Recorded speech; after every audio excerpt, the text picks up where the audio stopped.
그리고 오늘 방통위원장 오셨나요? 예, 참석했습니다. 아, 거기 계시군요. 그냥 참고로 이 의견이니까 예를 들면 우리가 언론이라고 하는 게 제가 의견을 하나 듣고 싶은데, 예를 들면 인터넷 매체라든지 또는 뭐 종이신문 이런 거는 아무나 자기 돈으로 막 할 수 있잖아요, 그죠? 네, 그렇습니다. 자유롭게. 예, 거기는 뭐 특별한 혜택을 주어지는 건 아닌데, 공중파라든지 또는 채널이라든지 소위 종편, 뭐 그 외에 어쨌든 이거는 소위 허가제도라서 진입을 제한해서 특혜를 주는 거잖아요. 다른 사람 못하게 하고 다른 기업들은 못하게 하고 특정 기업 몇 개만 이용할 수 있게 해주는 거예요. 일종의 특권, 뭐라고 특허라 그러죠. 특허. 거기에 해당되지 않습니까? 예, 특별한 혜택을 주는 거죠. 다른 사람 못하게. 예, 그래서 그 방송의 자유의 경우는 신문의 자유와 구별해서 그렇습니다. 제도화된 기본권으로 이해하고 있습니다. 아, 네네. 뭐 어쨌든 뭐 그런 게 있을 것 같아요. 그래서 여기는 그래도 최소한의 공정성이라든지 공익성이라든지 이런 의무가 있는 거죠. 예, 방송법 등의 그 공적 책임의 의무가 있습니다. 네. 그런데 제가 이거 어디라고 얘기는 안 하겠는데, 예를 들면 이런 게 있습니다. 보통 이제 우리가 수사를 해서 기소를 해서 재판을 하잖아요.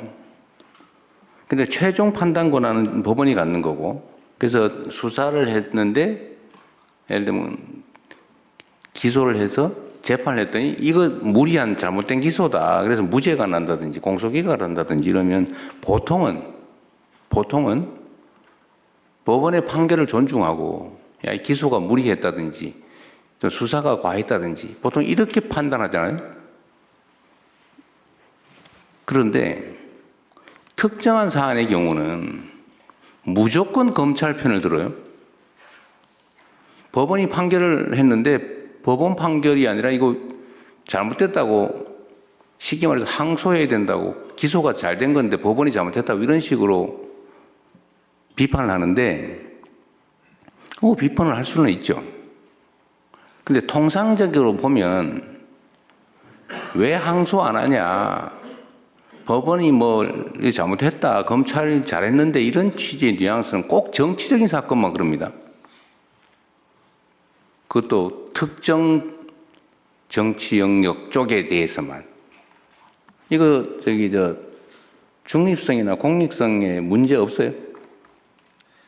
예, 뭐 그 언론의 방향에 대한 부분들에 대해서는 저희들이 국가가 뭐 중립성 이런 부분들을 일률적으로 판단하는 것에 대해서는 좀 제어하는 것이 제약이 있는 것으로 이해를 하고 있어서 저희들이 내용 규제와 관련되어져서는 특히 방송의 경우에는 심의위원회라는 민간 독립기구를 두어서 하게 하는 그런 특별한 체제를 두고 있는 이유가 거기에 있습니다.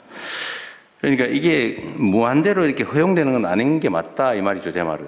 물론 그걸 어떻게 예를 들면 심사하고 제재할 것인지는 최대한 중립적으로 또 민간 기구에 맡기든지 하든지 위원회에 맡기든지 하는 건 당연한데, 하여튼 이런 것에 대한 문제 의식은 우리가 가져야 된다 그 말이에요. 헌법적으로 그 표현의 자유도 절대적 자유가 아니고 국가안전보장 질서유지 공공복리를 위해서 법률이 정하는 바에 의해서 제한될 수 있는 자유입니다. 그래서 이런 부분들이 예를 들면 아니 뭐 내가 인터넷 언론 만들고 내 마음대로 쓸래, 뭐 그거야 표현의 자유로 100% 보장해야 되겠지만 내용에 대한 얘기를 하면 안 되겠지만, 최소한 공중파라든지 이런 특혜를 받는 영역은 중립성과 공정성, 공익성이라고 하는 것을 반드시 지켜야 된다.